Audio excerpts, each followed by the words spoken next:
Hello everyone. तो थोड़ा भी टाइम लग गया आने में, वापस आने में, क्योंकि हमारे ना यहाँ बहुत प्रॉब्लम हो रखी है, लॉकडाउन हो रखा है, तो मैं इंस्टीट्यूट पे नहीं जा पा रहा। ठीक है, तो आज हम बहुत दिन बाद ट्राई कर रहे हैं कुछ।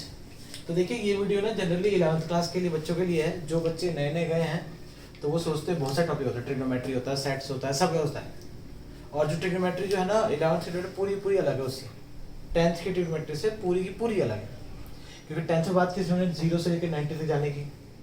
ठीक है, लेकिन अब जब हम जाएंगे, हम कहाँ जाएंगे, हम जाएंगे 0 से 90, 180, 270, 360 सबकी वैल्यू निकालेंगे। तो वो क्या है हमारे लिए ना जानने के लिए थोड़ा टिपिकल होगा। तो आज मैं सोचा कि आज हम स्टार्ट करते हैं एकदम इजी टॉपिक से, और उस टॉपिक का नाम है complex number and quadratic equation. तो कुछ लोग बोलेंगे ये तो पता है क्या होता है, लेकिन ये नहीं पता क्या होता है। तो देखो, इसका सबसे अच्छा एग्जाम्पल ये है। जैसे मैं एक क्वाड्रेटिक इक्वेशन लेता हूँ, सिंपल। जैसे ये एक क्वाड्रेटिक इक्वेशन है। जैसे मान लो मैं क्वाड्रेटिक ले लूँ x square plus x plus 1 equal to 0। तो यहाँ पे मैं बोलूंगा इसका आप निकालो, क्या निकालो, डी वाले मेथड से रूट निकालो। तो देखो क्या आएगा। और एक बात करता हूँ मैं इसकी, सेकेंड एक इक्वेशन होगी, वो होगी x square plus 1 equal to 0। तो आपको कुछ देखने को मिलेगा कि क्या होगा, देखने को मिलेगा। आपको याद है तीन चीजें थी, तीन प्रॉपर्टी थी। पहली प्रॉपर्टी क्या थी, अगर डी की वैल्यू 0 से बड़ी है तो रूट क्या होंगे, रियल एंड डिस्टिंक्ट। अगर डी की वैल्यू 0 के इक्वल है तो रूट क्या होंगे, इक्वल। अगर डी की वैल्यू 0 से कम है ना, तो क्या होता था, अगर डी की वैल्यू 0 से कम है तो हम बोलते थे क्या, अरे भैया ये तो इमेजिनरी है, तो इसकी हम बात ही नहीं करेंगे। तो ये जो आपका है ना D less than 0, this give rise to complex number. वो कैसे बताता हूं आपको भी। Complex number means this give rises to, if d is less than 0 then we can say that the number is a complex। complex और imaginary एक ही होता है, निकालते से रूट निकालते हैं। ठीक है, तो लगाओ पहले, आप जानते हो यहाँ पे a b c क्या होता है, a क्या होता है, b क्या होता है, c क्या होता है। तो आप देखो a की वैल्यू क्या है यहाँ पे, x स्क्वायर वैल्यू क्या है 1, x की वैल्यू क्या है 1, और वो तो 1 है, तो 1 1 1। तो ऐसे d का फॉर्मूला लगाओ, d का फॉर्मूला क्या था, b स्क्वायर माइनस 4ac। तो डी का फॉर्मूला था, तो डी के वैल्यू कितने आएगी आपकी, ये आपका आ जाएगा 1 का स्क्वायर माइनस 4 इंटू, देखो वैल्यू क्या है 1 1 इंटू, तो आपकी वैल्यू आएगी 1 माइनस 4। अगर हम 10th में होते तो क्या बोलते, D is less than 0, so roots are imaginary. But हम 10th पास कर चुके हैं ना, तो हम ये नहीं लिखेंगे। क्यों, क्योंकि वी आर इन 11।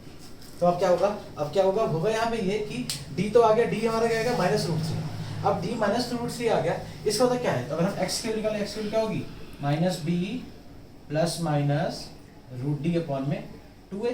तो वैल्यू क्या आ जाएगी, minus b is what, b is 1, -1 plus minus root of -3 upon में 2 into 1। So this value goes to -1 plus under root of -3 upon 2, और दूसरी वैल्यू क्या आ जाएगी, -1 minus under root of -3 upon 2। ये दो वैल्यूज निकली।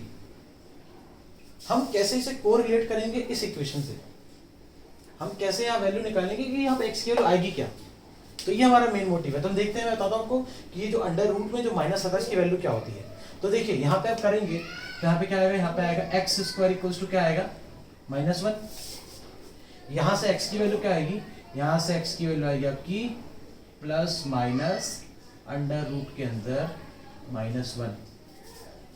तो यहाँ से जो आपकी x equal to plus minus value आई है, इसका मतलब क्या है, इसका मतलब जो होता है वो होता है x equal to plus minus iota, जिसे i बोलते हैं।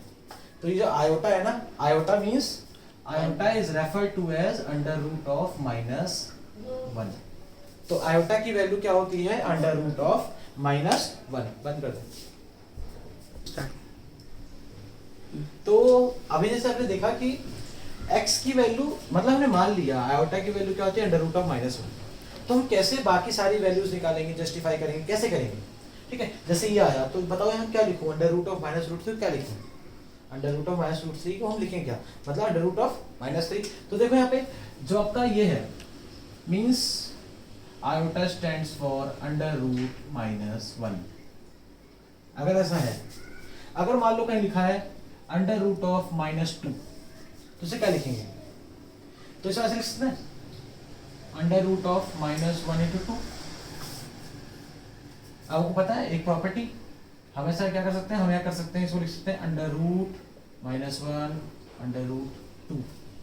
एक प्रॉपर्टी क्या है, प्रॉपर्टी है आपकी, अगर रूट ए बी है तो वो हो जाएगा हमारा क्या, रूट ए रूट बी।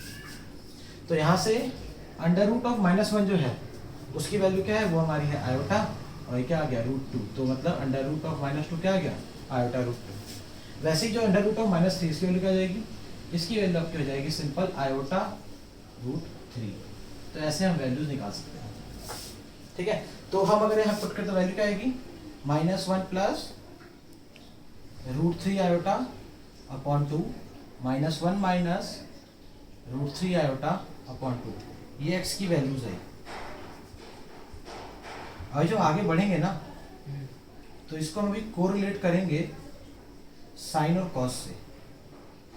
हम थर्ड चैप्टर पढ़ लेंगे तो हम इसको हम रिलेट, जो रिलेशन हमारा जो आया है, जो भी आया है, इसको हम रिलेट कर सकते हैं इसलिए किससे, साइन और कॉस से। थोड़ी लाइन में टेढ़ी हो गई, ठीक है।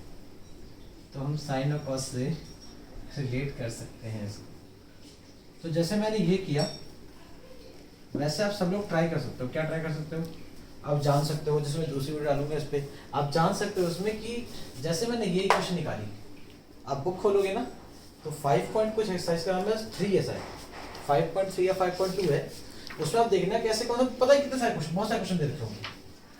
5.3 या 5.2 ये कोई एक्सरसाइज है, तो आप देखोगे कि इसके बहुत सारे क्वेश्चन दे रखे हैं, जिसमें करना क्या होगा, इसमें बस रूट निकालना है। तो बस अभी ध्यान रखना है कि अंडर रूट में कुछ भी आए तो कैसे सॉल्व करते हैं। जैसे यहाँ पे सिर्फ देखा आयोटा होता क्या है। अब आगे हम देखेंगे कि 5.3 है, 5.3 आगे हम देखेंगे क्या कि जितने भी हम क्वेश्चन करेंगे उन सब में आयोटा का यूज है। अगर मान लो मैं लिख दूं अंडर रूट ऑफ -16 आयोटा, तो कोई भी बोलेगा क्या, sorry under root of -16 only, तो यहाँ पे क्या हो जाएगा आपका, अंडर रूट ऑफ -16 है, इसे लिखेंगे क्या, -1 इंटू √16, तो वैल्यू क्या आएगी, अंडर रूट -1 होता है आयोटा और √16 4, तो आंसर क्या आएगा आपका 4 आयोटा। तो ऐसे हम कोई सी वैल्यू निकाल सकते हैं आयोटा की फॉर्म में, अगर वो रूट के अंदर है तो हम आयोटा में चेंज कर सकते हैं, ठीक है। तो आप इसे बात ध्यान रखना, ये मैंने कर दिया है आपके लिए। मैं दे रहा हूँ कि आप लोग क्या करो, आप लोग करो ये यहाँ पे कि एक इक्वेशन बता रहा हूँ, आप करके ट्राई करना, 5.3 ट्राई करना, ठीक है। और जो मैं इक्वेशन दे रहा हूँ, इक्वेशन ये है, ये आप ट्राई करना, x² - x + 1, और एक तो x² + x + 3 = 0 सॉल्व करना। अच्छा, तो मैंने बताया आपको ये आपके दो होम असाइनमेंट है, और आपको करना है तो आप 5.3 पूरी की पूरी ट्राई कर सकते हैं। एनसीईआरटी आप जो भी है ट्राई कर लेना 11th क्लास की 5.3। उसके बाद अब देखिए, तो बस इंट्रोडक्शन है चैप्टर का कि what is complex number. Complex number is nothing but it contains a value which will have root and it include minus sign in it, negative sign in it, means अगर आपका under root में कुछ भी आए, so this is what, this is a complex number because it contains a part -√1 and root a which is satisfied as iota √a, ठीक है। तो ये बस हमारी पहली वीडियो थी, हम कोशिश करेंगे और अपनी इम्प्रूवमेंट करने की, जस्ट थोड़ा बहुत जो भी है हमें लग रहा है कि हमें सुधार करना चाहिए, हम करेंगे वो, ठीक है। आप लोग एक्सरसाइज कर लेना, ठीक है। और दूसरी वीडियो जो होगी वो मेरी उस पर होगी कि how can we identify if someone want to find what will be iota की पावर 522, व्हाट विल आयोटा की पावर 39, आयोटा की power 17। In next class I am going to tell you that how can you find these values as is, okay. So if you like the video then please like, subscribe to my channel and also share with your classmates, okay. So we will meet next time, okay. Goodbye.